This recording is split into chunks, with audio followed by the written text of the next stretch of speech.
y a compartirles este mensaje de motivación, de ánimo, de consuelo que necesitamos también nosotros en la época en que estamos viviendo. Y lo primero que Cristo les dice en Juan capítulo 14 es que no permitieran que su corazón se turbara. No se turbe vuestro corazón.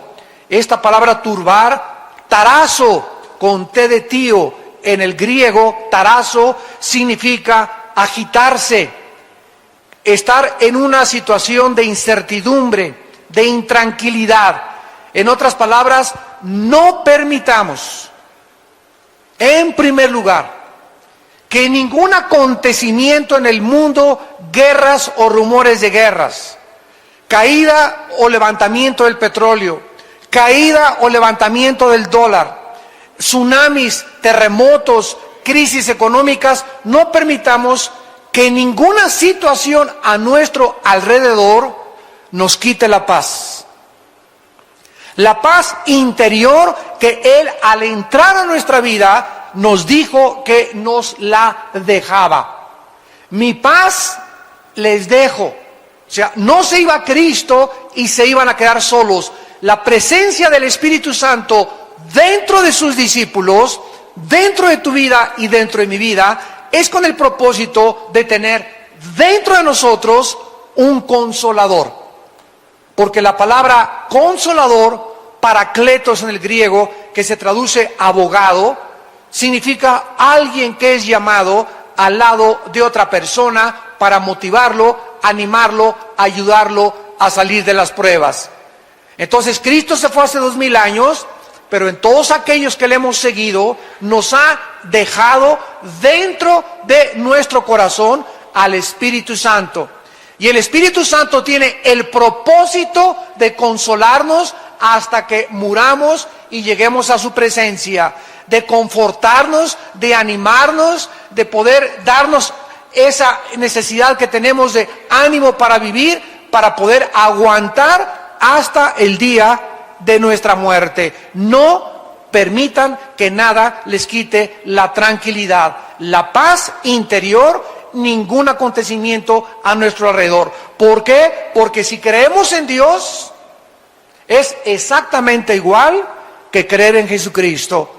Porque el Padre y Dios son la misma persona. El Padre y yo, dice Juan 10, uno somos. Así que, teniendo en cuenta que Cristo bajó del cielo a la tierra y caminó entre nosotros y dijo que el que lo veía a Él había visto al Padre, y que las palabras que Él hablaba no eran de Él, eran del Padre. Los milagros que Él hacía no los hacía Él, los hacía el Espíritu Santo a través del Padre dentro de su vida. Los demonios que Él sacaba, los sacaba el Padre. Cristo no hizo nada que el Padre no haya hecho a través de su vida. Simplemente Él fue como un guante donde Dios entró, y cuando movía un dedo era el Padre el que movía. Cuando Cristo hablaba era el Padre el que hablaba. Cuando Cristo caminaba era el Padre el que caminaba. Totalmente rendido como un guante, o como mi mano dentro de un guante, ante la voluntad del Padre. No se turbe vuestro corazón. Si creemos en Dios, creamos también que todo lo que Cristo dijo fue verdad. Ahora en el versículo 2 al 4, comienza Cristo a describirles que en la casa de su Padre, y sabemos que el Padre vive en el tercer cielo. Vamos a ver más adelante que hay 3 cielos en la Biblia: el cielo atmosférico, número 1, 2, el cielo cósmico de los planetas y las galaxias, y número 3, el tercer cielo, donde hay un trono, donde Isaías, donde el apóstol Juan vieron a Dios sentado en un trono en el tercer cielo, gobernando todo el universo que Él creó.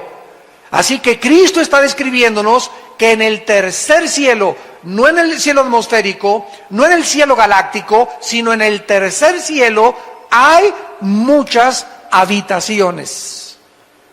¿Ustedes se han hospedado alguna vez en el hotel Fiesta Americana, o en el hotel Maya Palace de Acapulco, o en el hotel Princess de Acapulco, o en Las Brisas, o en algún hotel así como jamás los han visto en la costa francesa, en la Riviera Francesa, o en Las Vegas, por ejemplo, también, donde están los mejores hoteles del mundo, y que entras y ves persianas increíblemente tejidas, candelabros franceses, tapetes persas, una iluminación maravillosa, unos jardines botánicos que dices, Dios mío, cuántos miles de dólares les costarán, una cama donde llegas y casi flotas en la cama, aire acondicionado, te dan tu bata, te dan aire acondicionado, te dan todo, y decimos, ¿verdad, Señor, que aquí nos agarre el rapto?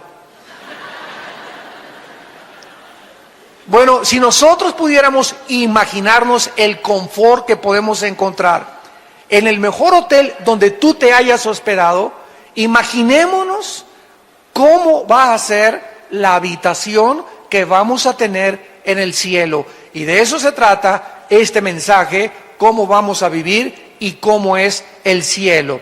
Entonces, hay muchas habitaciones en el cielo para nosotros. Y Cristo dice, si así no fuera, o sea, si no hubiera muchos lugares donde vamos a vivir en el cielo, entonces Él nos lo hubiera dicho. Pero nos los está diciendo para que creamos que es verdad sus palabras. Entonces, Cristo le dice a los discípulos que Él iba a dejar este planeta con el propósito simplemente de prepararnos nuestra habitación.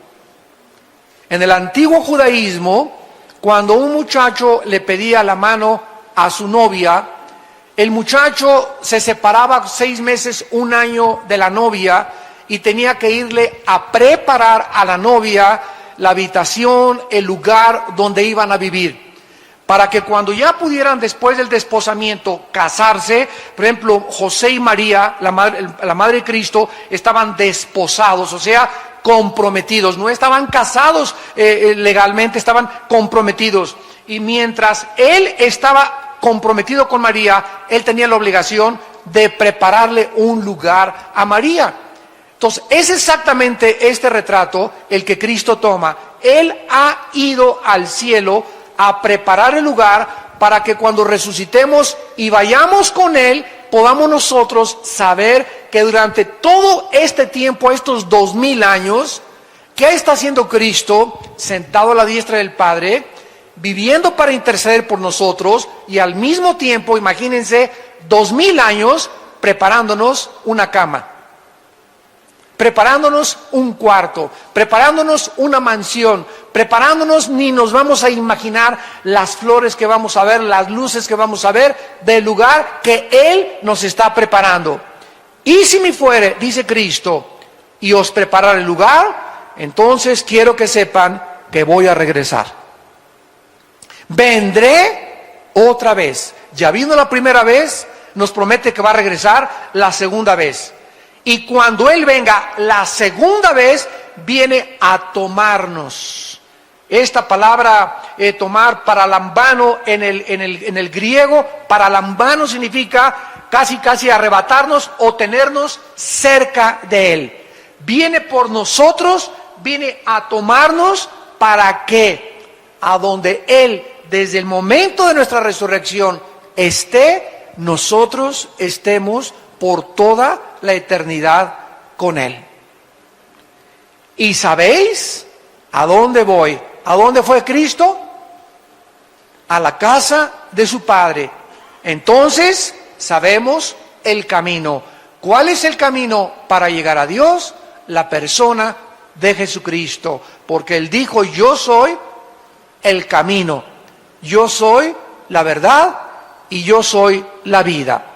Existen miles de ateos en el mundo que creen que con la muerte se acaba la existencia del ser humano, por lo que simplemente viven para esta vida, jamás pensando en la eternidad.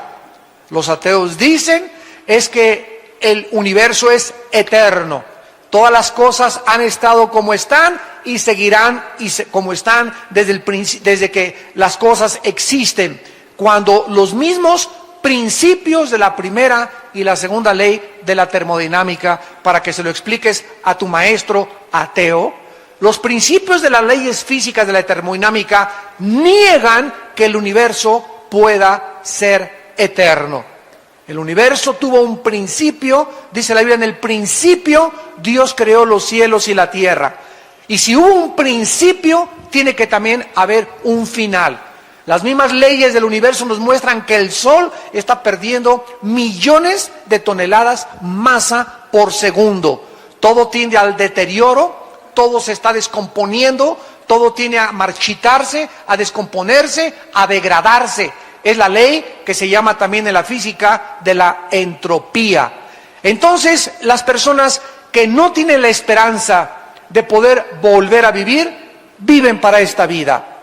No tienen ninguna seguridad, no tienen ninguna esperanza, no tienen ningún destino, simplemente vivir para esta vida. Sin embargo, Dios nos mandó a Jesucristo a enseñarnos en Juan capítulo 5, versículo 28 al 29, que están muy equivocados. Que Jesucristo, que bajó del cielo, nos dice estas palabras. Juan 5, 28. No se maravillen de esto, porque vendrá hora cuando todos los que están en los sepulcros oirán su voz, y los que hicieron lo bueno saldrán a resurrección de vida, mas los que hicieron lo malo a resurrección de condenación. Vemos pues que solo hay dos lugares después de esta vida. No hay reencarnación como inventaron los filósofos, los budistas, los maometanos, los lamas de la India, del Tíbet. No hay reencarnación. No vamos a regresar a meternos a una cucaracha, ni a una vaca, ni a un chango para seguir evolucionando. Es curioso, a propósito de la reencarnación, que la filosofía de donde surgió la reencarnación, la India, sea la nación más pobre del mundo. Se supondría que después de tantas y miles de reencarnaciones era para que ya hubieran evolucionado. Sin embargo, en la India siguen adorando a los ratones, a las ratas. La gente come en la India junto a los ratones y los deja que coman su comida porque son sagrados. Las vacas son sagradas, y así es el retraso cultural y el paganismo de alguien que inventó y que surgió de esa área geográfica de que existe la reencarnación. Y los tontos en el occidente se lo creyeron. No hay transmigración de las almas, no existe el limbo, un lugar que inventa una religión, que si tú no bautizas a tu niño chiquito, se va al limbo de donde lo sacaron. No, ni siquiera está en la Biblia del Mormón, ni en la Biblia de los Testigos de Jehová, ni en la Biblia católica. Es un invento que se sacaron de la manga. Cuando tú a un niño no lo bautizas, dice la Biblia, se va al cielo. No existe tal cosa como un lugar que se llama el limbo. No existe, en cuarto lugar, el purgatorio. Un lugar intermedio donde aquellos que pecaron se van al purgatorio a purificar sus almas, si es que se les dan las famosas misas gregorianas. O sea, si aquí en la tierra se muere tu tío y se le celebra una misa, la misa le ayuda 1000 años a que se le reduzca la pena. ¿Se imaginan ustedes de semejante barbaridad? Entonces, la Biblia es muy clara que no hay absolutamente después de que tú te mueras más que el cielo o el infierno, la resurrección para vida o la resurrección para condenación. Siendo así, la pregunta más importante que tú tienes que contestar en esta tarde es: ¿sabes tú dónde pasarás la eternidad?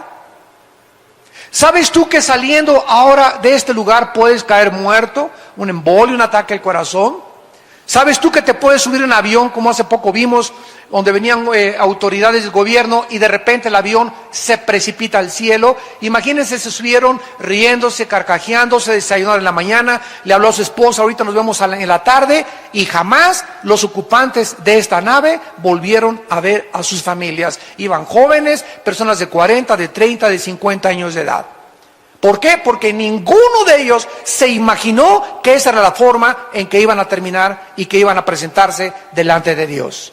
Los niños se mueren, los adultos se mueren, los jóvenes se mueren, los viejitos se mueren. ¿Sabes tú que en el día de tu muerte no hay otra esperanza?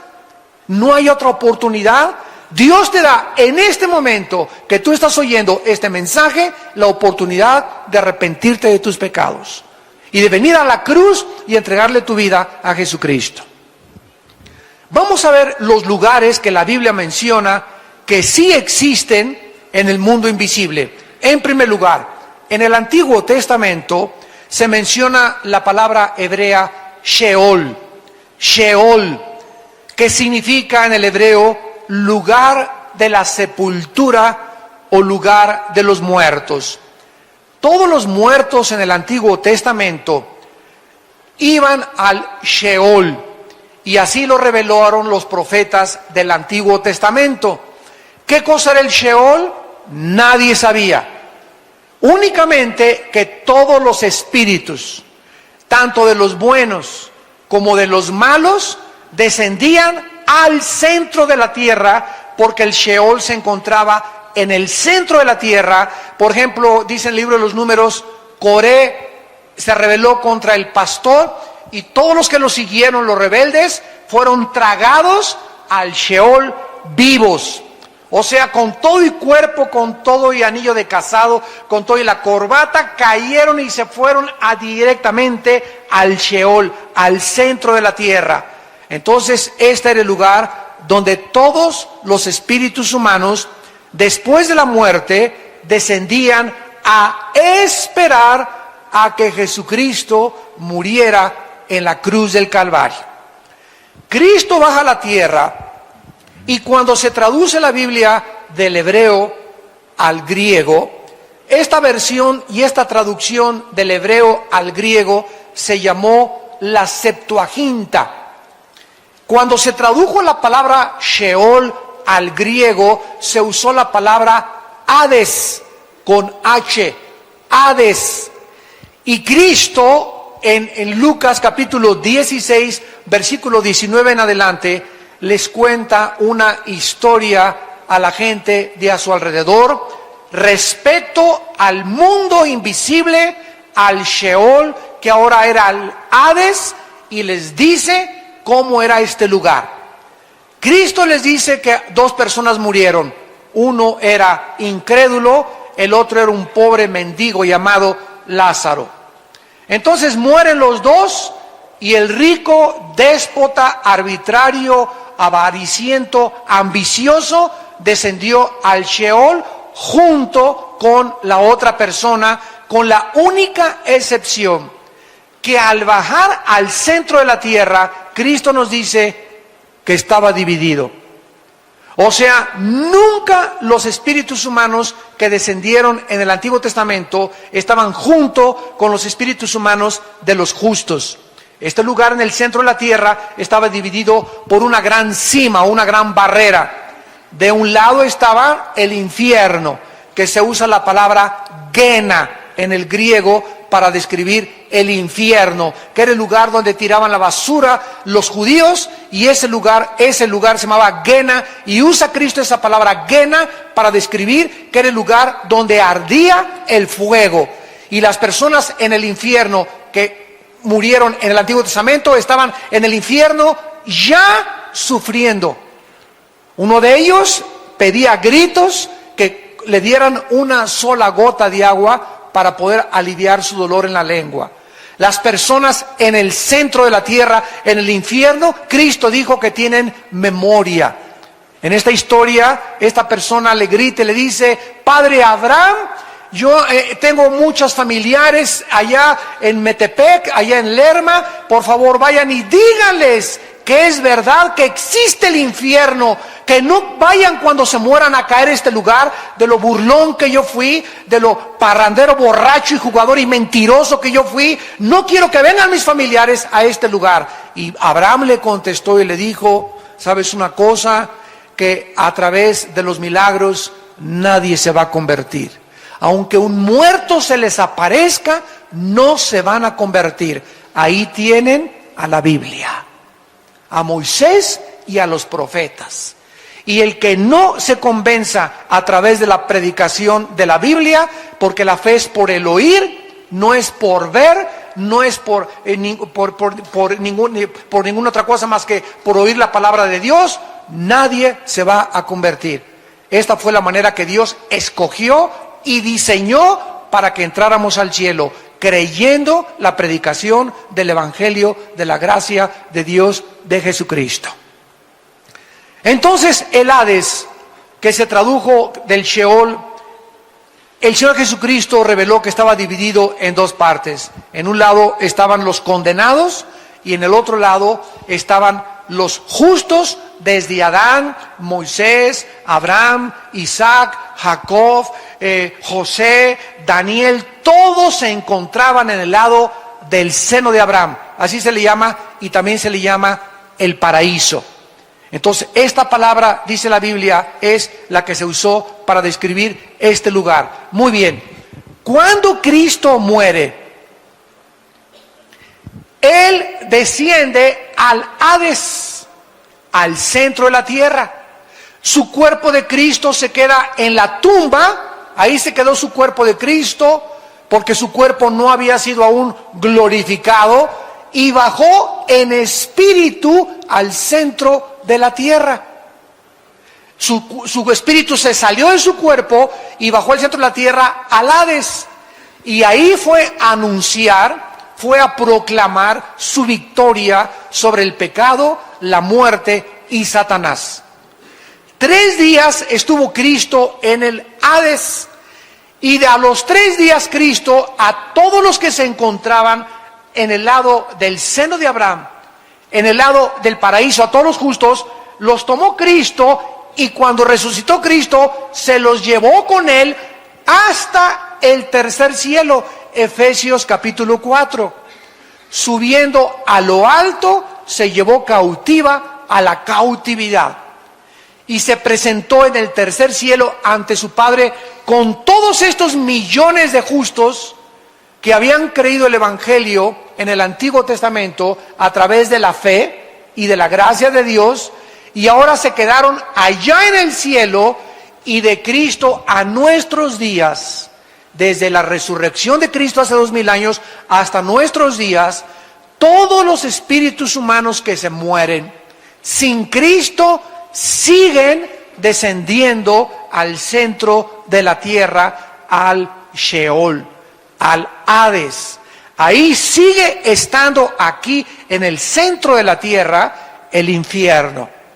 Hace algún tiempo yo había escuchado que habían sacado unas grabaciones de unos geólogos que habían metido unas sondas y habían tratado de entrar lo más que se pudiera al centro de la tierra, y escucharon gritos como de encadenados, gritos de desesperación.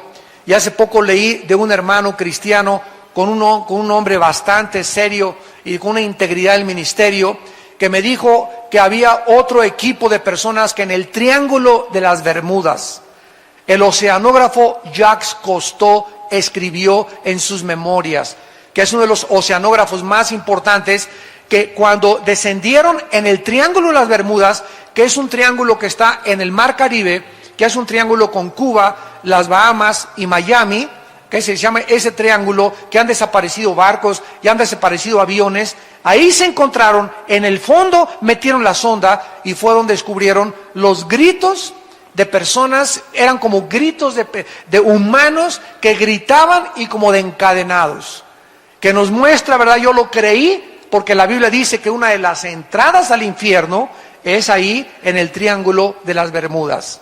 ¿Dónde lo dice? En Isaías capítulo 27. Que Satanás es la serpiente del mar, la serpiente que se mueve en el mar. Y entonces, si el centro de la tierra es el lugar del infierno actualmente, tiene que haber salidas. Y una de las salidas del infierno son los volcanes también. Por eso siempre sale de los volcanes lava, azufre y fuego, que de acuerdo a la Biblia son los elementos que componen el infierno. Muy bien, tenemos en tercer lugar otro lugar invisible que la Biblia llama el Tartarus. Segunda de Pedro 2:4. Segunda de Pedro 2:4. Veamos todos estos lugares importantes, invisibles, donde se encuentran ángeles o demonios o espíritus humanos. Y antes de ver esta palabra en segunda de Pedro capítulo 2, quiero recordarles lo siguiente. En el infierno, en el centro de la tierra, no se encuentra Satanás, ni tampoco ningún demonio. Así que no vayan ustedes a seguir creyendo ese cuento, ¿verdad?, de que se quemen con los demonios en el infierno. Los espíritus humanos se encuentran en el infierno nada más. Vamos a ver ahorita que los ángeles tienen otra prisión que se llama Tartarus y los demonios tienen otra prisión que se llama el abismo. Y son totalmente palabras diferentes en su etimología, y también la descripción que la Biblia hace es diferente del infierno. Así que vamos por orden. En el infierno ahorita no hay más que espíritus humanos. A lo mejor ahí está tu tío, o tu abuelo, o tu padrastro, o tu papá, o tu exesposo, o tu exesposa, o algún hijo tuyo que se murió sin Cristo, yo no sé, pero solo se encuentran ahí espíritus humanos. El Tartarus, en 2 de Pedro capítulo 2, versículo 4, se tradujo infierno de una forma equivocada. Porque si Dios no perdonó a los ángeles que pecaron, sino que arrojándolos al Tartarus, y los traductores lo pusieron como infierno, cuando la única palabra que se traduce infierno es el Gena. ¿Cómo sabemos esto? Lo vamos a ver adelante. Dios no perdonó a los ángeles que pecaron, los arrojó al Tartarus, así dice el original griego, y vean lo que dice: a prisiones de oscuridad para ser reservados al juicio. ¿A qué ángeles se refiere el apóstol Pedro? Porque cuando Satanás se rebeló y encabezó la rebelión, se llevó a la tercera parte de los ángeles. Entonces tenemos en el universo una tercera parte de ángeles. Los ángeles no son demonios. Los demonios son criaturas diferentes a los ángeles caídos. Lo vamos a ver también. Satanás se rebela y se lleva a la tercera parte de los ángeles. Se quedan del lado de Dios 2/3 partes. Entonces hay una tercera parte contra 2/3 partes en el universo de ángeles malos contra ángeles buenos. Entonces superamos los ángeles de Dios a las huestes de Satanás. Gracias a Dios. Son más ángeles que se quedaron con Dios que los ángeles que se rebelaron. Cuando Satanás se rebeló contra Dios y se llevó a la tercera parte de los ángeles, se partió el corazón de Dios. Pero Dios les había dado el libre albedrío, como te lo dio a ti, como me lo dio a mí. No podía decirles: no, por favor, no se vayan, quédense con nosotros. Él no podía hacer eso, porque somos responsables de nuestras decisiones y de las consecuencias de las decisiones que hacemos. Y desde entonces, desde esa rebelión, surgió la rebelión en el mundo. Y así cualquier persona que se rebela contra la autoridad le parte el corazón de Dios. Y los rebeldes que siguen al rebelde son infectados exactamente de la misma forma del que encabezó la rebelión. Y eso le parte el corazón de Dios, y no hay perdón hasta que esas personas regresan arrepentidas y se someten otra vez a la autoridad. Mientras no haya este arrepentimiento y este regreso a la sumisión a la autoridad, no puede haber perdón. Porque el que encubre sus pecados no prosperará, mas el que los confiesa y se aparta y deja el camino de la rebelión, alcanzará la misericordia.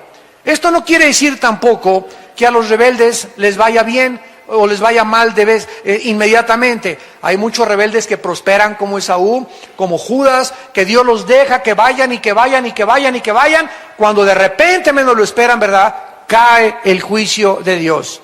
Pero el hombre no puede ser engañado, lo que nosotros sembramos tenemos que recoger. Veamos pues este lugar de los ángeles que pecaron y no son los que cayeron con Satanás.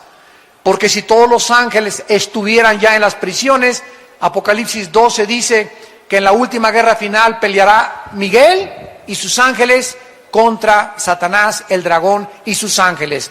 Entonces, de esa tercera parte que se rebeló contra Dios, hay otro grupo de ángeles que después de esa rebelión pecaron otra vez contra Dios, pero de una forma todavía mucho más grave, donde Dios los tuvo que sacar del espacio y meternos a este lugar que se llama el Tartarus, para que esperaran el juicio.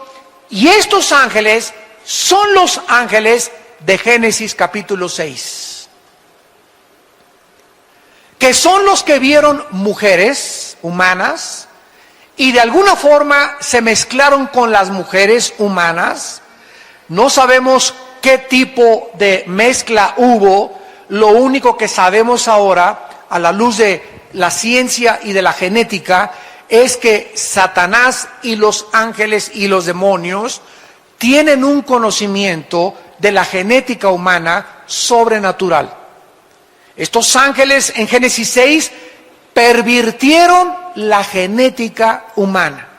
¿Cómo lo sabemos? Porque versículos más adelante, versículo 4 y 5 de Génesis 6, nacieron de repente gigantes de 4 o 5 metros de estatura.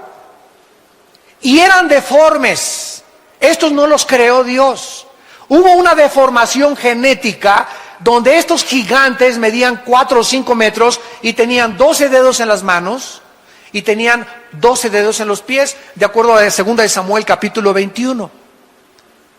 Y estos gigantes son los que se pusieron en la frontera cuando Dios iba a introducir a su pueblo a Canaán. Se pusieron en la frontera y espantaron a los israelitas para que no entraran a la tierra de Canaán. Y cuando mandó Moisés 2 espías para poder entrar a Canaán, regresaron los espías. Oye, Moisés, increíble, son gente que parecemos langostas comparados con ellos. En el hebreo se usa la palabra refaitas, que se tradujo gigantes porque venían de Rafá, otra de las tribus que poblaron Canaán. Casi todo Canaán eran gigantes. Los somsomeos, los rafaitas, bueno, todo estaba poblado casi de gigantes, y esto fue lo que espantó al pueblo de Dios. Son demasiados gigantes, no podemos con ellos. Cuando más adelante, ¿se acuerdan ustedes de David? Un muchacho que cantaba a Dios, santo, santo, alabado sea el Señor, con su arpa, y de repente le dice a su papá David, oye, ve al campo de batalla, porque todos están paralizados por el temor, nadie quiere moverse, porque hay un gigante llamado Goliat, que ha retado al ejército de Saúl y les ha dicho, a ver quién en 40 días les doy para que me presenten a un guerrero, y si él me vence, y nosotros nos rendimos a ustedes, y si no, ustedes serán esclavos de nosotros. Y nadie, ni el rey Saúl, ni los guerreros de Saúl estaban espantados, nadie quería enfrentarse con Goliat. Y cuando David entra al campamento y oye al gigante retando al pueblo de Dios, gritando, insultando al pueblo de Dios, blasfemando al pueblo de Dios y al Dios de los ejércitos, le da la comida a sus hermanos y se presenta con Saúl y le dice, Saúl, déjame ir a pelear contra ese incircunciso filisteo, hijo de María Bonita, que vas a ver lo que le va a pasar. Sí, cómo no, David, bueno, ya ahorita recurrimos a ti como última esperanza, pero ponte tu armadura. No, qué armadura ni qué nada. Yo no necesito ninguna cosa humana. Este pleito es espiritual. Este pleito no es de lanza contra nada. Señor, tú en el pasado los osos querían a tus ovejitas morderlas, y yo agarré la onda y maté al oso y maté al león. A esta onda que la sé mejor manejar que la espada y que la lanza, va a ser contra ese incircunciso. Yo voy a él en el nombre de Jehová de los ejércitos. Y David se enfrenta a Goliat y le clava la piedra exactamente en el lugar vulnerable que tenía y que no lo tenía protegido. Desde entonces todos los cascos militares los hicieron así. protegiéndoles la frente. Y eso es verdad, ¿eh? Todos se acordaron de Goliat. Entonces vemos, ¿verdad?, de qué forma es David. Y Goliat tenía 5 hermanos, de acuerdo a 2 Samuel 21, y ustedes leen la vida de David. David fue el hombre que mató al primer gigante y que acabó con todos los gigantes. Y es interesante que David, cuando se acercó a Goliat, juntó 5 piedras, 5 es el número de la gracia. En otras palabras, cuando David se enfrentó a gigante, dijo esto cuando metió las 5 piedras: si me salen los 4 hermanitos, a los 4 me los echo también. Fue profética la batalla entre Goliat y David. Los gigantes habitaron durante 1000 años, de acuerdo a la Biblia. 1000 años poblaron el planeta Tierra los gigantes. ¿Quién cargó las pirámides de Egipto? Que pesan 2,5, 6 y 8 toneladas cada una. ¿Quién pudo haber puesto las pirámides que están orientadas a los signos del zodíaco en el cielo? Tanto las pirámides de Egipto como las pirámides de Teotihuacán y las de los mayas están orientadas, y cuando sale el sol tienen el equinoccio perfecto de acuerdo a la astronomía. ¿Quién les reveló? Escuchen esto: no existe ningún historiador, ningún paleontólogo, arqueólogo que nos pueda decir quién construyó las pirámides, ni la edad de Keops, Kefren y Miserino, las principales pirámides de Gizá. ¿Por qué? Porque no se sabe quién las construyó ni cómo las construyeron. Las personas que las hayan construido, ¿cómo cargaron una piedra de 2,5 toneladas y la llevaron? Bueno, han hecho, ¿verdad?, experimentos con troncos, poniendo las piedras. ¿De dónde las trajeron? ¿Cómo es posible que la piedra caliza que tiene las pirámides no se haya, es como un impermeabilizante increíble que le pusieron? Pero lo que más ha impresionado a los científicos, que permanece como uno de los misterios de la historia humana, es que ¿quién les reveló a los que construyeron las pirámides de Egipto? Escuchen, estamos hablando de hace más de 10,000 años. De hace más de 10,000 años. Pues no que veníamos de los cavernarios, no que el cavernario Galindo fue el primer cavernario, no que el hombre Piltdown, que el hombre Cromañón, y que fuimos evolucionando. Oigan, estamos hablando que hace 10,000 años las personas que construyeron las pirámides, igual que los mayas, tenían un conocimiento mucho más grande de la astronomía y de las matemáticas que en el siglo XXI. ¿Quién les reveló ese conocimiento astronómico? No tenían telescopios. ¿Quién les reveló ese conocimiento de los signos del zodiaco y de la orientación de los signos del zodiaco hacia el espacio? La Biblia nos muestra, ¿verdad?, que hubo influencia de esos gigantes.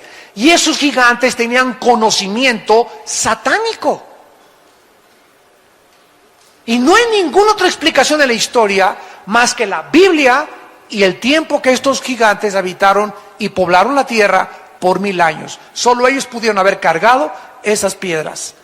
Y lo más interesante es que los gigantes se están encontrando en ruinas arqueológicas en Sudamérica, en Asia, en África. Se están encontrando esqueletos de gigantes, o sea, habitaron toda la tierra. Y habitaron antes del diluvio y después del diluvio.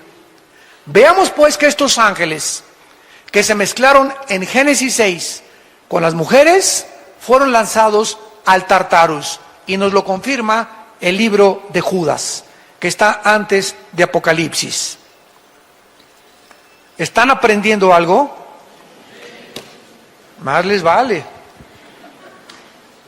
En Judas, para que ya no sigas con el Calimán, telenovelas, que el gurú me dijo, háganme el favor nada más, Walter Mercado, tu padrino. Tenemos la Biblia, la palabra profética más segura, a la cual haríamos bien estar atentos, que nos descubre todos los misterios de la historia y los misterios de la humanidad. Si creen en Dios, crean también en mí, dijo Cristo. Estas palabras son fieles y verdaderas. En Judas, versículo 6 y versículo 7, nos explica sin lugar a dudas qué pasó en Génesis 6. ¿Y quiénes son estos ángeles?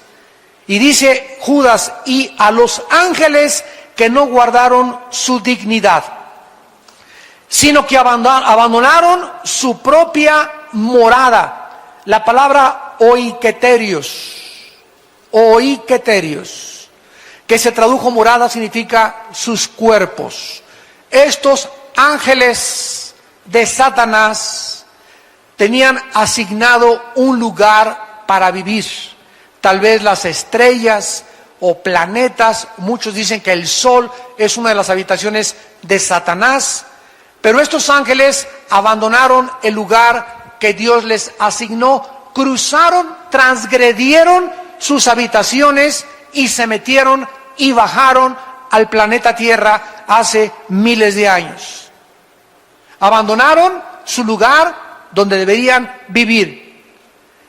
A estos ángeles que dejaron sus habitaciones, Dios los ha guardado bajo oscuridad, en prisiones eternas para el juicio del gran día. Y estas prisiones se llaman el Tartarus, donde Pedro nos dice que son los ángeles que pecaron y que Dios los mandó al Tartarus. Es la única prisión que la Biblia describe de los ángeles. Y dice el versículo 7, para quitarnos cualquier duda, que estos ángeles, que son el sujeto de este contexto, como Sodoma y Gomorra, o sea, se comparan a estos ángeles con los habitantes de Sodoma y Gomorra y las ciudades vecinas, las cuales de la misma manera que aquellos. ¿Quiénes son aquellos? Los ángeles que están en el centro de nuestra discusión. Los habitantes de Sodoma y Gomorra hicieron lo mismo que estos ángeles, que hicieron, fornicaron. Fornicaron. Los ángeles pueden fornicar. Bueno, la palabra fornicar tiene varias y diferentes connotaciones. La palabra fornicar, porneia, de ahí viene la palabra pornografía, significa en la Biblia relaciones sexuales ilícitas. Dios creó el sexo y solo Dios puede determinar y autorizar dónde, cuándo y cómo podemos usar el sexo. El sexo no lo inventaron los psiquiatras, ni los psicólogos, ni los sexólogos, ni los sociólogos. Ningún ser humano tiene la autoridad de decirnos qué es el sexo y cómo debe ser usado el sexo. Así que si alguien te dice que tú eres hombre y te vistes de mujer y los sexólogos te dijeron que está bien, son unos mentirosos porque ellos no inventaron el sexo. Si tú no naciste hombre y te ves en el espejo y tienes el órgano masculino, entonces es que eres hombre. Y si tienes una mentalidad diferente, es que tienes un tornillo flojo en la mente. Porque no eres mujer, eres hombre. Y necesitas arrepentirte, cambiar tu vida y creerle a Jesucristo. Y de eso se trata. ¿A quién le creemos? ¿A los sexólogos? ¿A los psiquiatras? ¿O le creemos a la palabra de Dios? Esto es lo que significa relaciones sexuales ilícitas. Ahora, ya casados, dice la Biblia que el hombre que deja a la mujer o la mujer que deja al hombre y comete adulterio es fornicación. Relaciones con animales es fornicación. Hombre con hombre es fornicación. Mujer con mujer es fornicación. El sexo solo puede ser usado dentro de la esfera y de la dimensión del matrimonio. Antes de casarte es fornicación, con animales es fornicación, con tu novio es fornicación, hombre con hombre es fornicación, mujer con mujer es fornicación, y todo lo que no sea dentro del matrimonio, y matrimonio entre Adán y Eva, no entre Jorge y Pepe, ni entre Lupita y Carmelita, sino entre un hombre y entre una mujer. Es la única forma de poder usar el sexo. Ahora, si estos ángeles cometieron algún ilícito sexual, ¿cómo pueden ellos haberse relacionado? ¿O qué acaso los ángeles tienen esperma? Porque en algún lugar de la Biblia se nos dice que no se pueden reproducir. No son como nosotros que como conejos, ¿verdad? Estamos produciendo y produciendo y produciendo, etcétera, etcétera. Los ángeles, la cantidad de ángeles que Dios creó, ya no hay más ni menos. No hay angelitos ni angelitas tampoco. No hay ángeles del sexo femenino. Todos son del sexo o del género masculino. Pero si no se pueden reproducir, entonces, ¿cómo está? ¿Verdad? Todos estos misterios son interesantes. Bueno, vamos a explicar esto. ¿Se acuerdan ustedes del endemoniado gadareno? ¿Cuántos demonios tenía? Tenía 6,000 demonios. Porque Cristo le preguntó, ¿cómo te llamas? Y le contestó, Legión. La palabra legión significa 6,000 soldados, de acuerdo al Imperio Romano. Muy bien, escuchen esto. Estos demonios conocían también el cerebro y le conocen las neuronas del cerebro. Estamos hablando de hace 2,000 años, cuando ni la genética, hasta 1860, por Gregorio Mendel, fue descubierta, las leyes de la herencia. Estos demonios, hace 2,000 años, sabían qué neuronas del cerebro son las que controlan los ojos, los oídos, las cuerdas vocales. Todo absolutamente los demonios estaban manejando, se metieron a los controles del ser humano aquí en el cerebro y comenzaron, los músculos, tenía el gadareno fuerza como de un gigante, una fuerza que rompía las cadenas. Los demonios le dan fuerza al ser humano. ¿Por qué? Porque cuando un demonio entra al cuerpo humano, el demonio sabe cómo operan los músculos, cómo operan los ojos, cómo mover las cuerdas vocales. Hablan los endemoniados con una voz que no es la de ellos. Alteran el tono de las cuerdas vocales, los ojos. Increíblemente estamos apenas descubriendo la maravilla del ojo, de los oídos. Todo lo tienen ellos conocido desde hace miles de años. ¿Y qué es lo que están haciendo ahora los ángeles caídos y Satanás? Planeando clonaciones humanas para volver otra vez a traer a este mundo monstruos. Y comenzaron con Frankenstein en los 60s. Yo veía a Frankenstein en los 60s, era niño y no dormía en 3 días. Ahora ven a Frankenstein los niños y se echan de carcajadas enfrente de él. Comparado con Godzilla y con las monstruosidades increíbles que ahora ha producido Hollywood. Ya aparece Frankenstein, Pinocho con los monstruos de ahora.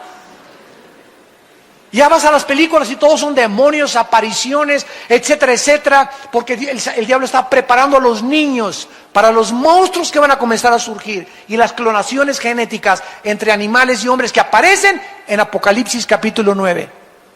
Está preparando a nuestros hijos para que cuando aparezcan se rían enfrente de ellos.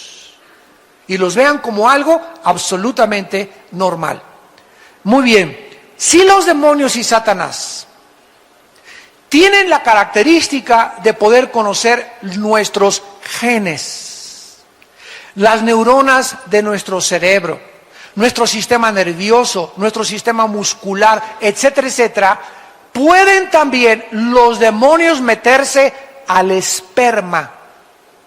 En un esperma de los 500 millones que existen o 600 que salen en cada eyaculación de un varón, un solo esperma entra para la ovulación y para la fertilización, para que se produzca un ser humano, que se llama cigote, feto y después ya bebé.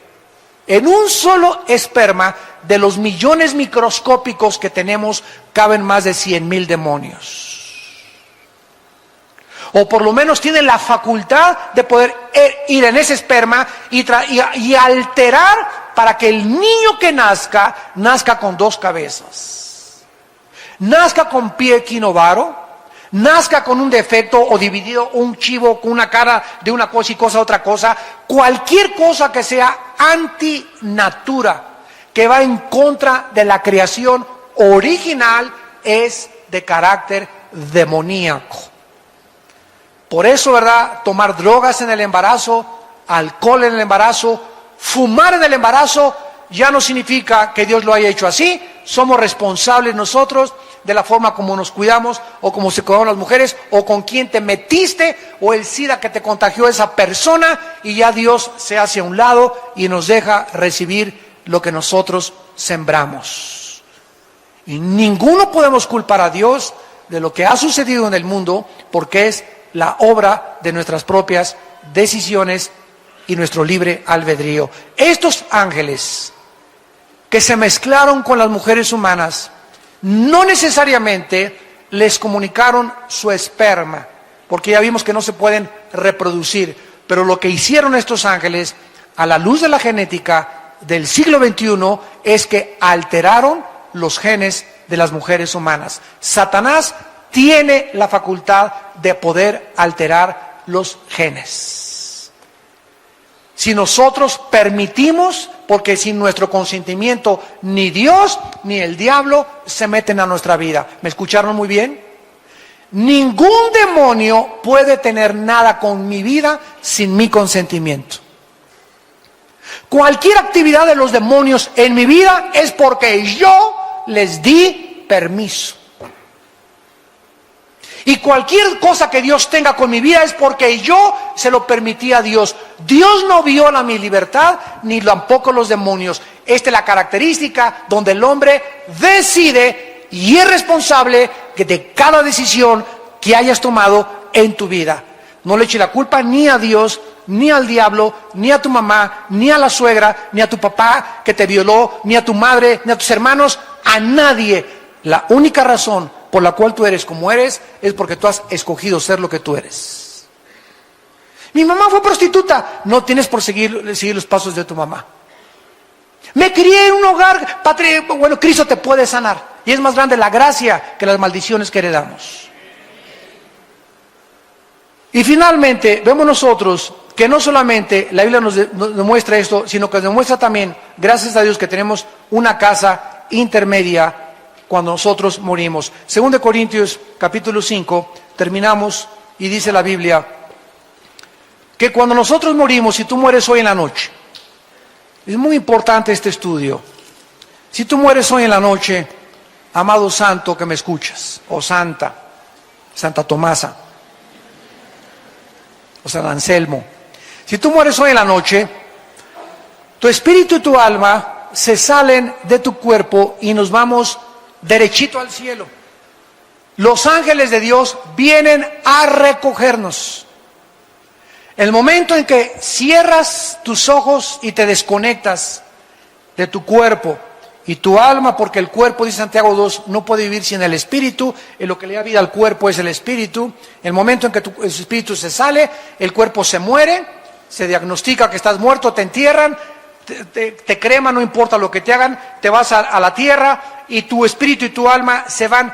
Thể là điều duy nhất là cái người đã khiến nước mắt anh rơi một chiều đi mất, là cái người khiến suy nghĩ của anh phải nhọc nhằn nhiều, khiến anh mang trái tim bên lề dù cho không được bằng kiều. Đốt hết cả những lá thư tay, giọt lệ nào giờ hóa mưa bay, biệt danh cũ đã xóa chưa hay vẫn giữ lại vì bận quá chưa tay. Vương vấn một chút nào không, lạnh lẽo những phút vào đông, vòng tay nào ôm em ấm thay thế anh để em sao lòng. Có hay chăng một gã điên tình muốn tìm yên bình với thuốc và bia, không gian chỉ có riêng mình, gã cô độc thức rất là khuya, không thể cùng nhau suốt kiếp vì không thể cùng nhau vất vả, luôn yêu em theo cách trung thành, trước là sau tất cả.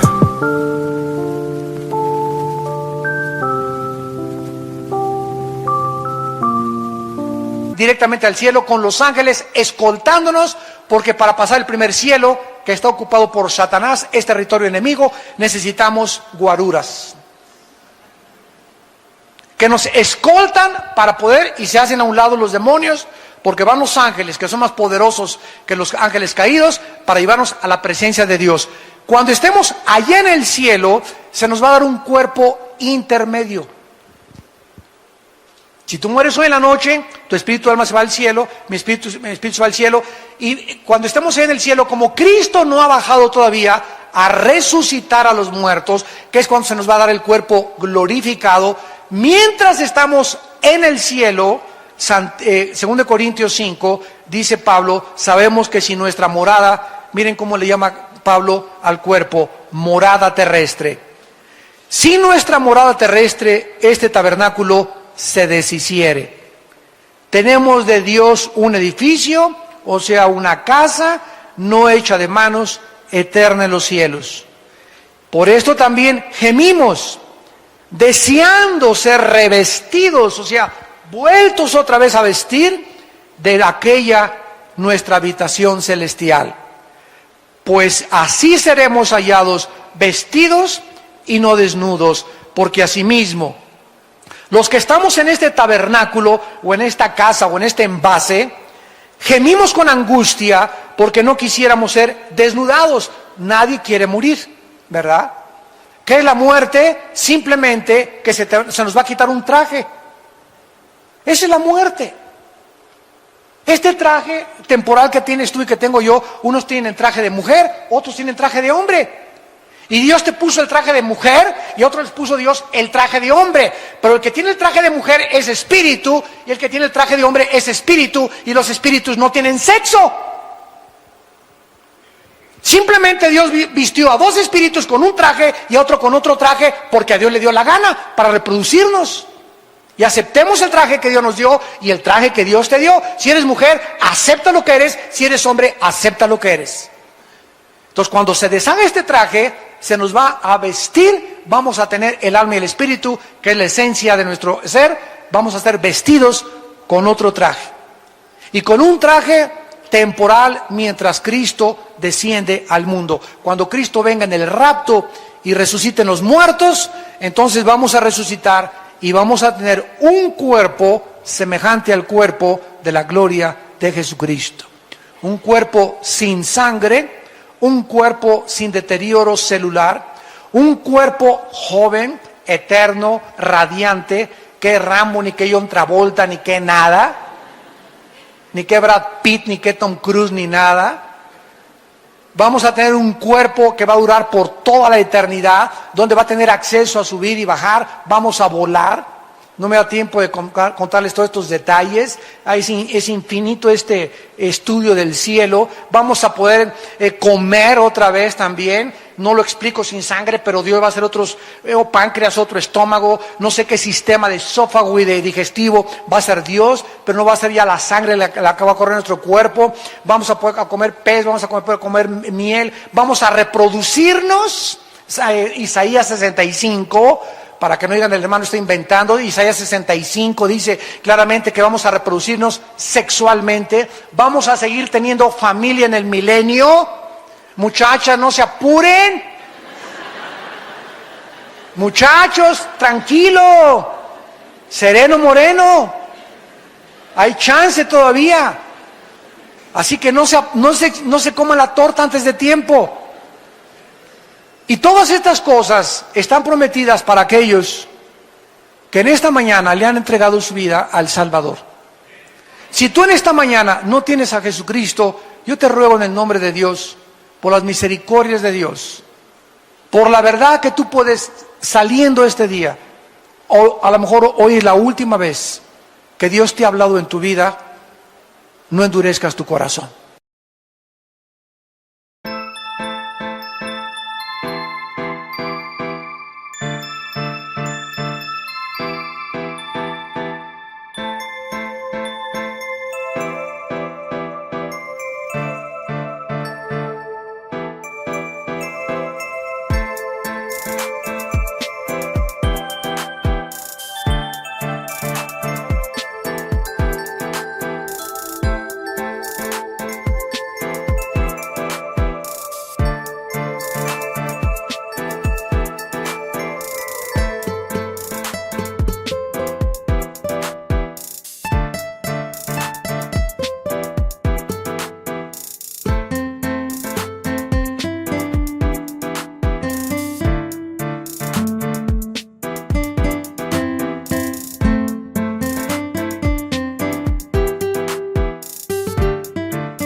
smile. I know you are doing hard work to make things possible.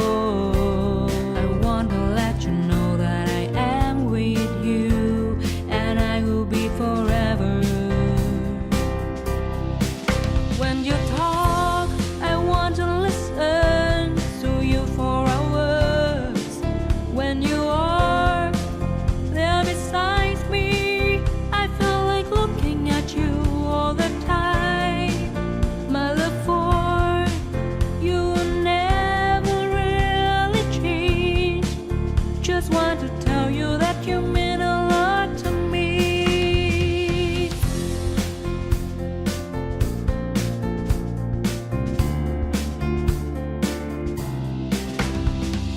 Every little thing related to you make me smile. I know you are doing